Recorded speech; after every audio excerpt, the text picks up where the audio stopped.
আবার একটা চম্পা করা ভিডিওতে চলে এলাম যে আমরা এটা 24 ভোল্টে বাজি দেখাবো। এই যে আমরা দুটো 24 ভোল্টে, সে কি কলা জ্যাক না ব্যানানা জ্যাক বলে, এটা হচ্ছে আমাদের 24 ভোল্টের প্লাস মাইনাস, আর এই দিকটা হচ্ছে আমাদের 12 ভোল্টের হালকা করে, আর এই দিকটা আমরা হালকা করে SMPS এ লাগিয়ে দেবো। আর এই যে আমরা এখানে হালকা করে আমার 30 হলেও কোনো চাপ না, একটু বুড়বুড় হবে। এবার আমরা 24 হালকা করে গুঁজে নিচ্ছি। এই যে প্লাস মাইনাস চলে গেল, আর এই যে আমাদের মেশিনটা টুকুম করে আওয়াজ করে দিল। এই যে আমাদের 5 ভোল্ট লাগানো হচ্ছে, 5 ভোল্ট লাগানো হয়ে গেল। এরপর আমরা হালকা করে একটা প্লে করলাম, হালকা করে এখান থেকে প্রথমে তোমরা বেসটা দেখো, বেসটা এই যে আমি এখান থেকে বাড়াচ্ছি, আর এই যে মেন বেস এই যে বাড়াচ্ছি, এই যে আমাদের বেস। এত প্রেসার আমাদের স্পিকারকে হাঁকিয়ে দিচ্ছে।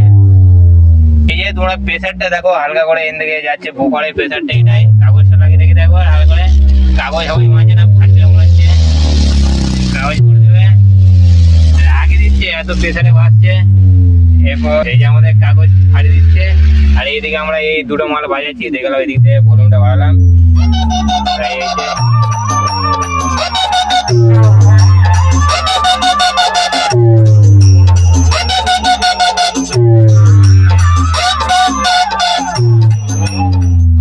অত জোর বাজালে হবে না, ঘরে পুলিশ চলে আসবে। এই আমি এই ভিডিওটা বন্ধ করলাম।